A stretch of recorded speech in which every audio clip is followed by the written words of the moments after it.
Governor Otti expressed support for President Tinubu's economic reforms, including subsidy removal and the floating of the naira, calling them necessary despite their challenges. He emphasized his commitment to the Labour Party, saying any political decisions would depend on the people of Abia. He also highlighted his administration's infrastructure efforts and focus on economic development in Abia State while responding calmly to criticisms and maintaining that his government is people-centered and transparent. Governor Alex Otti breaks it down with Rufai Oseni. From fuel subsidy removal to Nigeria's economic future. Bold moves, tough calls, real talk. Watch the highlights from this must-see Arise TV interview. Welcome to another interview session with Governor Alex Otti of Abia. He leads a state called God's own state. And it's a state of a lot of enterprise when you look at the antecedents of Aba. A sprawling town from its colonial days and a heart and a hub for business in the Southeast region. The big question is, how is Governor Otti going to bring his banking experience to revolutionize this state? Your Excellency, pleasure to have you on the show. Nice to have you in Abia. Welcome. How are you doing today? I'm doing well. Thank you very much. Welcome from Washington. Was it Washington? Washington, D.C. Oh, wow. Thank you so much. I was watching you on the screen. Thank you so much. Tried to wave, you didn't respond. Thank you so much, Your Excellency. Welcome. Your Excellency, you got here by the grace of God and your campaign, but most importantly, a very important woman. That great professor at INEC that decided not to compromise. You want to say something about that great woman and state her name extensively, because we live in a country where we don't celebrate heroes. Thank you very much. And I want to start by welcoming you once again to Abia. Thank you for the first question, because you are very right. A lot of times we don't celebrate people. And I've had time to actually say good things about her. I didn't know her from Adam. Never met her. And when she was selected for that role, that was just like 48, 72 hours before the election. So I was a bit scared because when she was appointed Vice Chancellor of Federal University of Technology, Owerri, I tried to reach out to her because she bears the same surname. She's Otti, Professor Nnenaya Otti. So, and I guess that was 2021. So I got her number, tried to call her, she didn't respond. I sent a text message congratulating her, she didn't also respond. So I just said, okay, I'll let her. And 2 years later, she was now going to be the returning officer. But then, most importantly, I left everything in the hands of God. And then the election came. If you recall, I've been in this process since 2015. And a particular local government was always used to falsify the results of the election. And that's Obingwa. Again, in 2019, it happened. So 2023, the election, it was clear that I was going to win the election again. And as the results kept trickling from the different local governments, the tally was increasing. I mean, the difference was increasing. And what they did at that time was just to wait. So at some point when they thought enough local governments had come in, they falsified the result, moved it to 80,000, from there to 90,000, it ended at 108,000. But then this woman rejected those falsified results and said she was going to stick to the results that came from the polling units. And the rest now is history. So we cannot tell the story of the changes that have happened in Abia State, the new Abia, as we call it, without a reference to Professor Nnenaya Otti. We thank God for her. So I strongly believe that the hand of God was in the whole process. It was God that brought her. So my tribute to her. Thank you. And tributes to courage. But those in the opposition still say a lot of things about you. Let me tell you some of the things they say. They say you awarded the most expensive contract in Nigeria, 5-kilometer Port Harcourt Road, Aba, for 32 billion to Julius Berger, chaired by your friend. These are kind of the things they say in the opposition about you. Also hear one of it. They say you abandoned the new government house, that nothing was wrong with it, and we are right here in your village. They also talked about the fact that, you were trying to take glory for the geometric power company, when that, contrary to your public boast, that Abba is not even enjoying 24/7 power supply and the residents. And they also went ahead, to say that you abandoned the multi-specialist hospital that was done by your predecessor. So these are some of the things they say about you. I mean, what do you say to all of these things? Well, the opposition will find something to say. Even if God was to come down to govern the state, the opposition will have something to say. So I think they are busy looking for things to say. All the issues you've mentioned are non-issues to Abia people. Geometric, of course I told the story of geometric. And I encountered geometric in my banking days when Professor Batenaji came to me, a bit frustrated. And this was several years ago. I was executive director in First Bank. I believe that was 2009, 2010. Yeah. Just before I left First Bank. And I packaged the facility to help him rescue the geometric project, because the bank, coincidentally, that was funding the project at that time, stopped because of the global economic crisis. And that bank was Diamond Bank, where I had to go 1 year after. And then I packaged, if I recall, about $80 million facility. Got the approval, but he couldn't draw because the bank at that time felt that the person that understood the project was leaving, and that was me. And as I left, he came back to me in Diamond Bank. And we sat down and provided all the facilities that he required to complete the project. In fact, we completed the project before I left the bank in 2014. But one problem after another. I believe that the way God wanted it. What about the Julius Berger contract, that I talked about, that they said you gave to your friend? It's a joke. Julius Berger is my friend. Yeah, they said you gave to your friend. Who is my friend? These are some of the things the opposition. Okay, so let me. We'll always say. So you know what will happen? Yeah. I'd like you to go to Port Harcourt Road after this interview. Talk to people. That road had been abandoned for over 30 years. Nobody could fix it except Julius Berger, and everybody knows. So if you go to Aba and make this allegation, you'll probably not come back. I'm a journalist. I just asked the question. No. So what it is is that it's not 5.8 kilometers. It's a dual carriageway. It is something else, and I would like you to just go there. So the allegation of the so-called opposition, because they couldn't fix it. So somebody has come to fix it. And every other person is very happy. And Julius Berger is handing over the project to me next week. And How much did the project cost? It has gone beyond the 30 billion. So it's actually somewhere about 36.5 billion now. Yeah, that's what it is. And it's good use of money. Absolutely. It's one of the most important parts of the Southeast, not just Aba. Okay, so virtually everything is made on Port Harcourt Road. Is a very long stretch of road. Oh. I would like you to see. No, I saw part of it while we were, coming here. No, you've not gone to Aba. No, I'm not going to Aba. Port Harcourt Road is inside Aba, not Aba Port Harcourt Road. Okay. There's a Port Harcourt Road in Aba. Okay. That takes you from inside town all the way to the expressway. Okay. Okay. So, and everybody is happy. Even the opposition is happy. Okay. What are you doing as regards? Okay, you also talked about government house. Yeah, government house. Yeah, yes. And the specialist hospital. Okay. Yeah. So what happened was that my predecessor commissioned an uncompleted building on the 28th of May. Uncompleted building? Uncompleted building on the 28th of May. I would also like you to see it. My people will take you to it. So, and it is supposed to be new government house. So what did he do? He completed the ground floor. Finished it very well.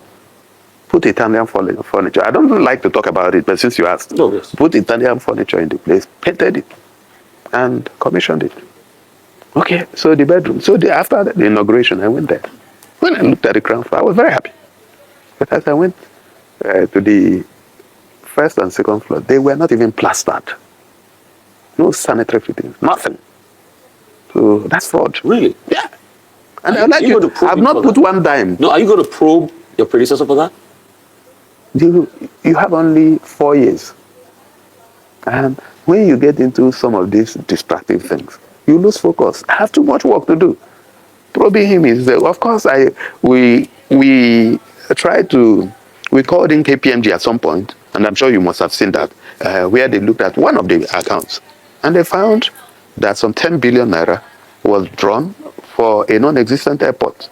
So that's the only one that we are saying, bring back our money or give us the airport. But he says he's fixed the airport, that the airport is, that things are working with the airport. Yeah, it's audio airports. Audio airports.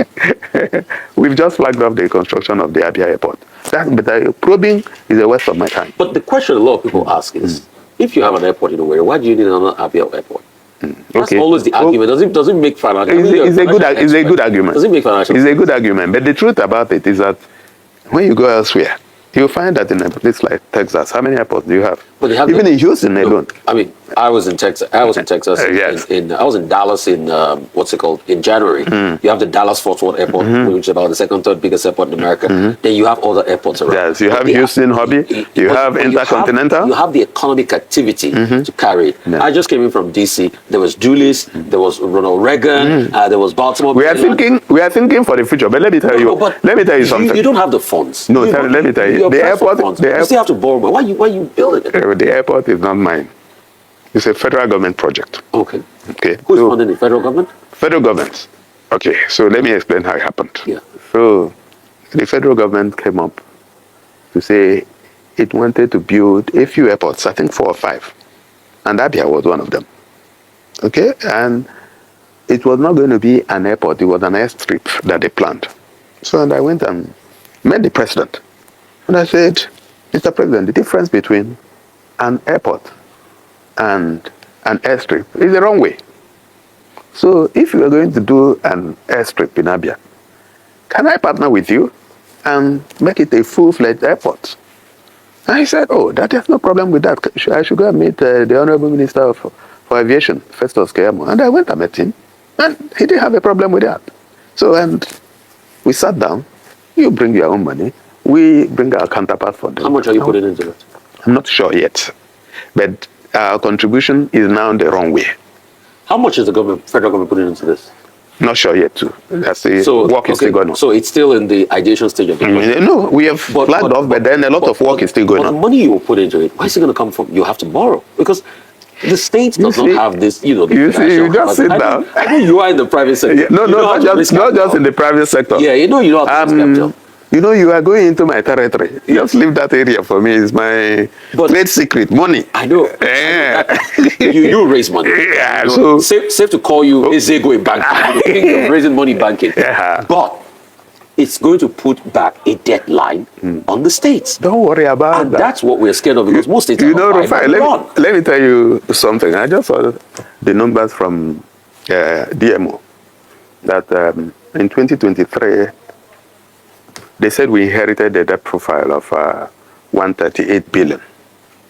But that's at the end of last year that we reduced it to 66 billion. We've not borrowed one time. So how did you clear it?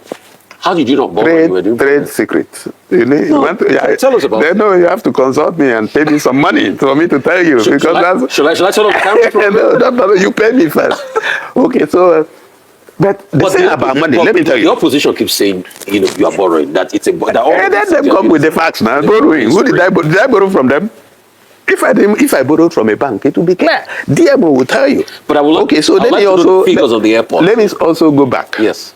And let you know that by the time we looked at the books and the numbers, we found that it was actually 192 billion that my predecessor handed over to me at debt. How much did it for you in the coffers? How much did it leave as money for you to run? So if you have money in the coffers, you wouldn't be owing. So we had netted off. No, if you net off what is left in the coffers, we had a debt profile of 192 billion. So he left nothing? Absolutely nothing. He left nothing in the coffers? Nothing. So when you say, you need to understand, I can leave 100 naira in one account, and I'm owing 100 naira in another account. No, listen, that's how it makes sense. Yeah. Because when you say how much did he leave, you are owing money and you are leaving money. Does it make sense? It doesn't. Okay, so what you do is you take the total assets and remove your liabilities, and you know what the net is. And I'm saying the net he left for us was 192 billion. So if you... more than what the DMO quoted. Yes, because DMO didn't include pension arrears, which we cleared off. They didn't include salary arrears, which we also paid. We didn't include all the parastatals that were being owed, including Oboneano Polytechnic and then the medical personnel. So those we have taken care of. And today, I can tell you the state is running very, very well. Don't bother yourself about where I'm going to find the money, because that's my own area. So you talked about pension arrears. Part of the talking point the opposition said, they said you lied that you cleared the pension arrears. And they said you also repeated that lie by 2023 that you've not cleared any pension arrears. They said they employed some people into the state service before you came in, that you rooted most of them out, you pulled them out, and you said no, that these employments were not done properly. I mean, what do you have to say about all of these things? Well, I have responded to them, but if you need me to respond, I'll respond again. First of all, pension arrears, some of them we're talking of numbers of 45 to 56 months. People were not paid. So we sat down with the pensioners and we said, okay, you are being owed this much. We need to take them out. So the leadership of pensioners sat down with us for a very long period of time, and we agreed. And by Easter last year, we paid a total of about 10 billion to pensioners to clear all the arrears. So it was like you are going to pay in full and final settlement. Somebody's been owing you for 56 months. No chance that you may get it. But I said, I didn't need it. I need this money in your hands. So if you were here, or if you watched, you found that the pensioners organized a Thanksgiving service. A lot of them were very happy. But what about the people that make the argument, there's unemployment in the land and all of that? And secondly, the case of the multi-purpose specialist hospital that they said, no, was abandoned within the state, part of their talking point. And afterwards, I want us to shift and now talk some national politics, You want to respond to those arguments that say, Which one is national politics? No, we have to talk national politics. There's no how you come here. I don't talk politics. You don't talk politics? I'm not a politician. Okay, you're not a politician, it's fine. But you know a certain individual called Abure. Oh, yes, I know him. Is it part of your national politics? Oh, yes, national politics, National Labour Party politics. Okay. There's a contestation, Okay, so and they're mentioning your name. They said, really? You are the dramatis personae. Do I want to be governor and chairman at the same time? If you hear the likes of Arabami and everything, they said, no, you are the ones, you and your very good friend Peter Obi are the ones trying to take over the reins of the party. And the Abure faction said, you're not having it from you. And they don't want to have it from you. But let's talk about, the specialist hospital scenario first. And afterwards, the argument people make as regards, these people are poor. They finally got a job in government, and you said no. Like, can you tap out justice with mercy, and things like that? No, that's why I said they should apply whenever the embargo is lifted. Is it not fair? Okay. Yeah, so if you were in my shoes, somebody sets a landmine for you, you want to go and fall into it. Okay. You have a huge... You are paying some 65,000 people. That's the population of civil servants in Abia. 65,000. And then somebody maybe puts a few more thousand for you. It wasn't in good faith. But it's gone. So at the appropriate time, and I'm sure that those of them who are forward-looking would have found something else to do. And of course, the interesting thing we are doing here is to create an enabling environment for businesses to thrive. Our people are very entrepreneurial. Okay, so quite unlike some of us who want to be given money. Majority of our people don't want to be given money. They want you to create the enabling environment for their businesses to thrive. And once you fix the roads, you clean the environment, you provide good schools for their children to go to, you have good hospitals they can go to. Don't care about government. Specialist hospital. Specialist hospital. Now, the specialist hospital was not abandoned. In fact, it's actually working. What we did was to convert it to a general hospital because it's in Aba. You have the Abia State University Teaching Hospital, which in itself functions as a specialist hospital, also in Aba. So you don't need to set up another specialist hospital in Aba. So what happened before my time is that the Abia State University Teaching Hospital lost accreditation in 2021. And the reason for that was that my predecessors abandoned the university. The Medical and Dental Council of Nigeria came back in 2022 and reaffirmed the loss of accreditation.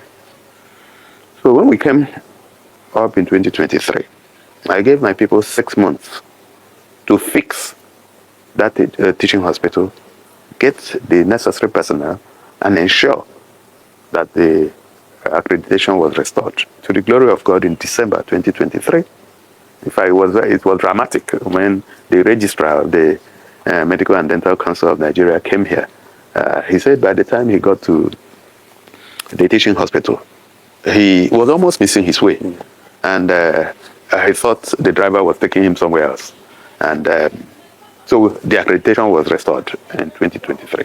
So everything that you require in the teaching hospital is there right now.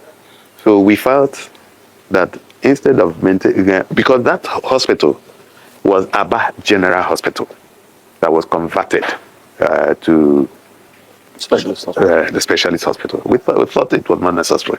With the Abia State University Teaching Hospital, just a few poles from it. So it wasn't a good decision in our judgment. So the general hospital is working very, very well, just like the other 21 general hospitals. But a lot of them are in different states of dilapidation. So we have taken about 7 of them in the first instance, fixing them, retrofitting them. By the time we are done with that, we will take another 7 and then the final 7. Having said that, we also do have a general hospital in Amachara, Omoahia, that we actually want to function with the diagnostic center as a specialist hospital. And of course, there is one in Omonato in Bende. What's the idea? The idea is to have specialist hospitals in every senatorial zone of the state. So you have the one in Amachara covering the central, you have the one in Bende covering the north, and of course you have the Abia State University Teaching Hospital in Aba covering the Aba senatorial zone, the Abia South senatorial zone. So that's what we have done with that. So it's not any abandonment of any sort. Okay. Now, that's the other politics. Abure. What are you doing to that man? Okay, so I'm not doing anything to Abure. I have said it time and time. Abure worked very well with me, and as far as I'm concerned, he's still my friend. But I tell friends the truth. So I don't have any problem with Abure. Supreme Court has said, you are no longer chairman.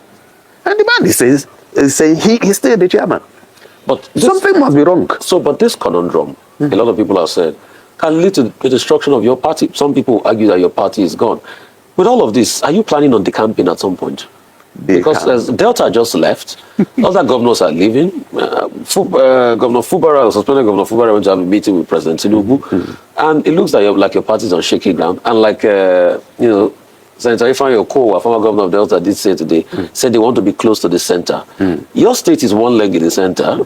You know, the speaker, the deputy speaker of the House of Reps, happens to be from your state. So that's a great privilege. And he too has been saying that we're going to, consolidate on the state and push you out. So is it not just time for you to align with the APC, or are you going to do it anytime soon? Okay, so I take your advice. So you're decamping. I take your advice. We can tell exclusive that Governor Otti is making the most of the APC. Governor Otti is not decamping. And my party is not on shaky ground. Why? Well, I've told you this. The arguments of other politicians. So they say lone man. You want to be close to the center. Don't worry. I'm being close to the center. I'm even closer to the center than some of them. But you're not in APC. You can't be everybody must not be in APC. This is democracy. And President Bola Ahmed Tinubu held on to his AD, AC, ACN before becoming APC. If he was, then he wouldn't be president today. sometimes you have to also stand for something. Will you ever leave Labour? I am not God. So, Well, so I cannot say if there's no Labour tomorrow. So you have already predicted for the So party. you might leave. That's what I said. I was elsewhere before. You know, because some people swore that before. they were never going to leave Abga, but they No, left Abga. who did? I mean, people move around political parties. Yeah, of course. So are you going to say you're never going to leave? Let me tell you, I was in PDP. Okay. And then from PDP, I went to Abga. So you've been moving around from a lot. Abga, I went to APC. I've been in APC. So you've moved around a lot. So that means you might that's not the issue. You might just continue in that line. That is not the issue. You might go back home. That is not the issue. The issue is that the party that brought me to power is Labour. Okay? And today we have fought and retrieved Labour. So, and I said I will send you the Supreme Court judgment. So when you finish reading it, you will know that Abure is just masturbating. Really? Yes, it's not. He's out. There is. So you can declare yourself. You can declare yourself the president of Nigeria today.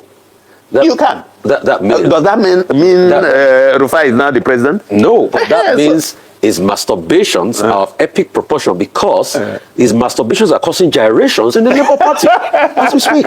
Okay, you need to mind your language now. No, it's because everybody looks at it that all is not well. You see what? And they are also they're also pointing at opposition dismembering political parties, like it's happening with the APC, with the PDP now, and they're also looking like as the Labour Party. So that's why you can call it masturbations, but these gyrations are getting into the fabric of the foundation of the party, and a lot of people are arguing that will there even be Labour Party in 2027? Okay, so they are not God. You are just your human intelligence and analysis. Just like I'm not God to know if you are still going to leave Labour Party at some point. Exactly, and I'm not God to also say that I will remain in Labour Party or leave Labour Party. Okay. But as we speak, the objective conditions today do not make it for me to leave Labour Party. There is tomorrow anything can change, and I've told you. Okay. And I'm very pragmatic, and I look at things, and of course, if I'm going to take any decision, that decision is going to be taken in full consultation with Abia people. Those are the people who are... Oh, that's the word you politicians say. You always say you do it. No. You see, your decision. I told you I wasn't a politician. Maybe you are the one that are politician now. We are not politicking. No, we must, because the truth about it is that it's Abia people through God that brought me here. So there's nobody is more important than Abia people and God. So, and wherever God wants me to be, but it must be a right move. So it will not be by blackmail. And I always find it difficult to discuss people, because when you are not in their condition, you are not in their situation. So there are things they may know that you do not know. But as we speak today, we have retrieved Labour Party. The National Caretaker Committee is in charge now, and they will organize congresses, ward, local government, like I told you, all the way to national convention, so that we get leadership. When are those congresses going to happen? Before the end of the year. They already have a timetable. Okay. I'd like to ask you this. Has President Tinubu done well economically? Okay, so this is one question I may not be able to answer. Why? Why? Because I have access to him. So I can always discuss with him.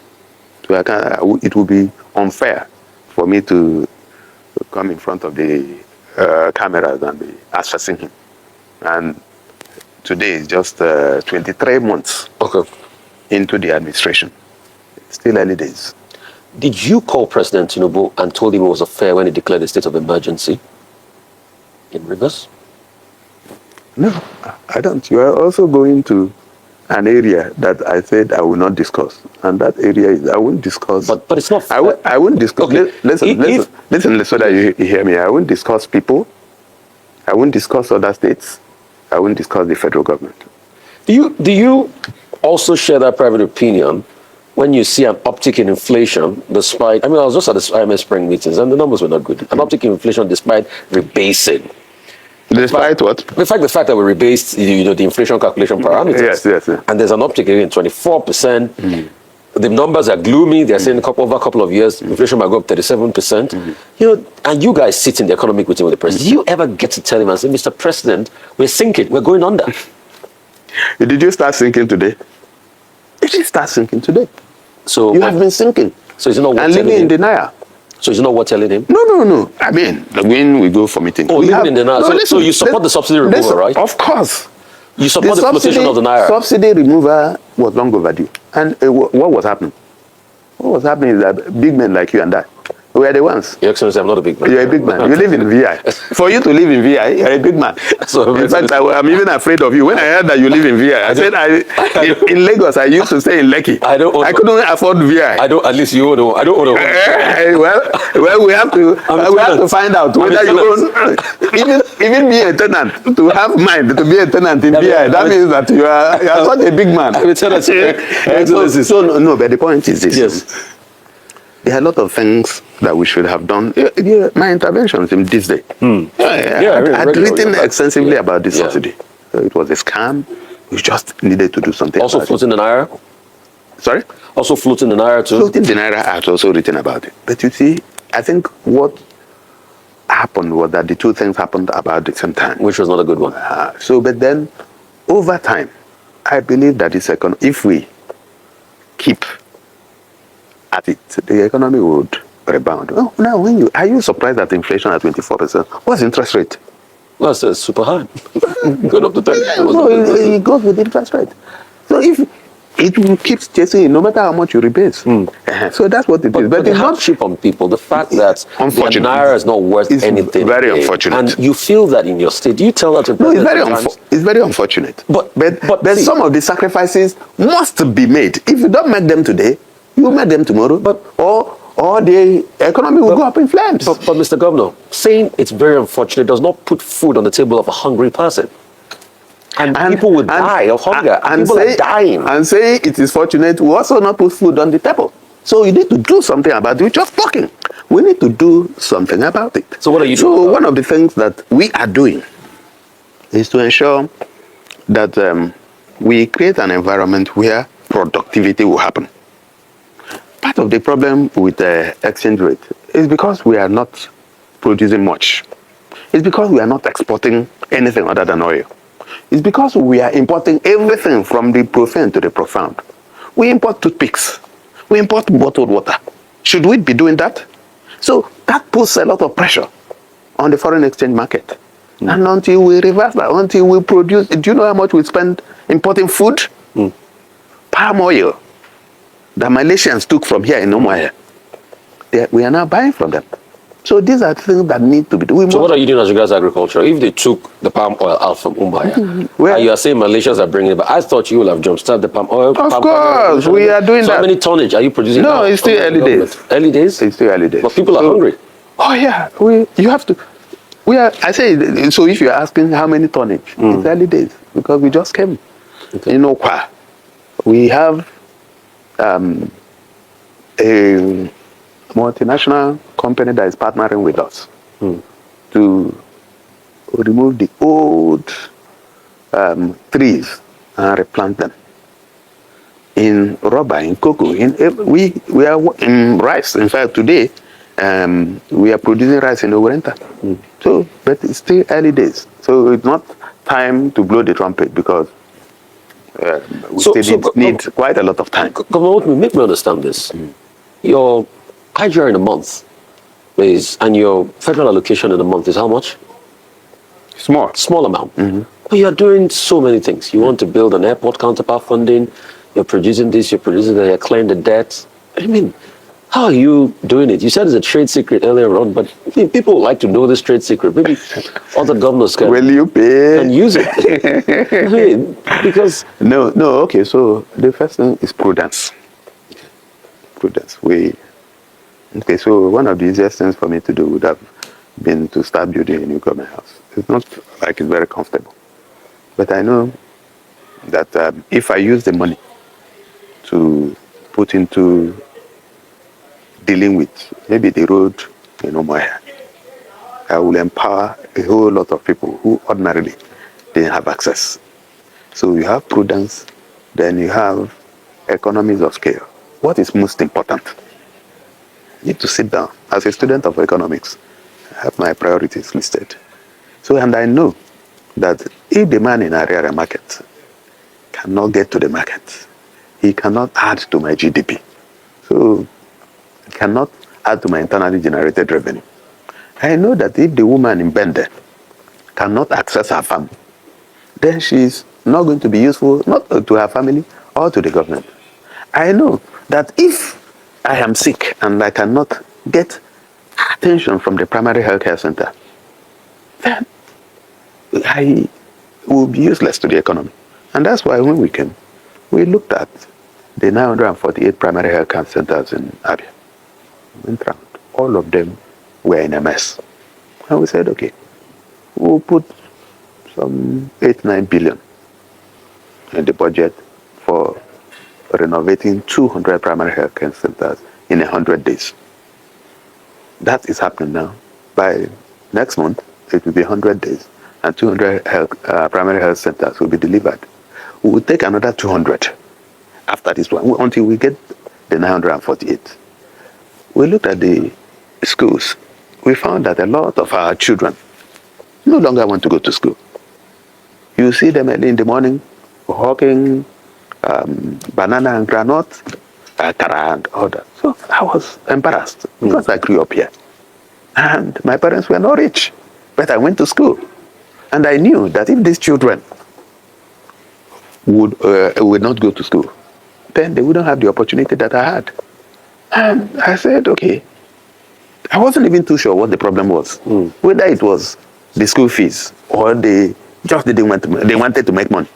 So and I set up a task force. I said, first of all, I said, let's know how much do we make from school fees. Go back to 2023. Go back to 2022. The numbers were almost the same. And it was nothing.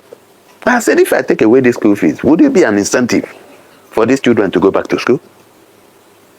I'm not sure. I said, okay, I'll take away the school fees, but I'll set up a task force to force those. So, Abia has some free education now? Of course. I said, I will force those that don't want to go to school to go to school. Do you know what happened? I set up the task force.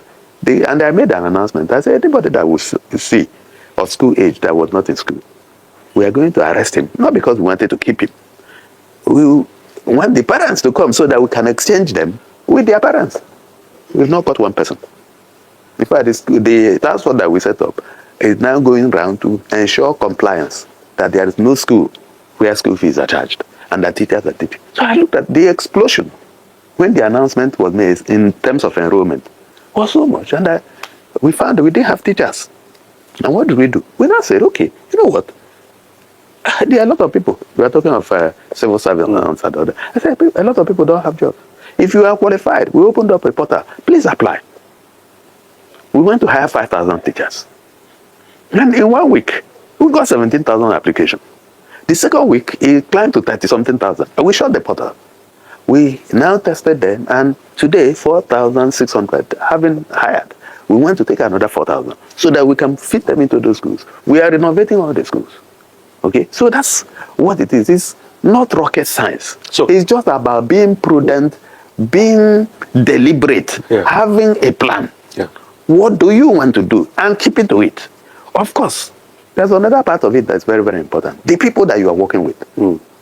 I don't care where you come from.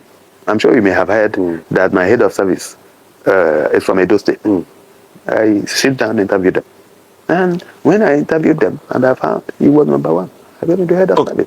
Okay, so what's the primary school enrollment rate now, uptake, since this new scheme started in Abia? I don't even, it's been crazy. I don't even, I've lost count of the numbers. People are just streaming. Again, what I also found is that a lot of people are leaving the private schools to come to public schools. Because, of course, you have the good quality, you have good teachers, we are renovating the place. And I called the commissioner for education, and I said, we need to now think of what to do to the very serious private school operators. Because we also don't want them to be, it also contribute to the economy. If there's one word in your mind for the people of your states and you can speak to them now, what would that be? Well, when we came, we knew our people were struggling. They were weeping. And our mantra was, weep no more. Help is on the way. Exactly 23 months after, because today is the 29th of April, 2025. I think help has come. And I believe that they should keep up with the positive disposition. The 23 months out of 48 is less than 50%. So there's still a whole lot that we have in store to do.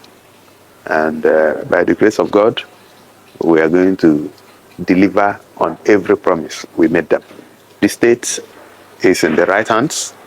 The state is moving in the right direction. And we also appreciate that they are very happy with where we are now.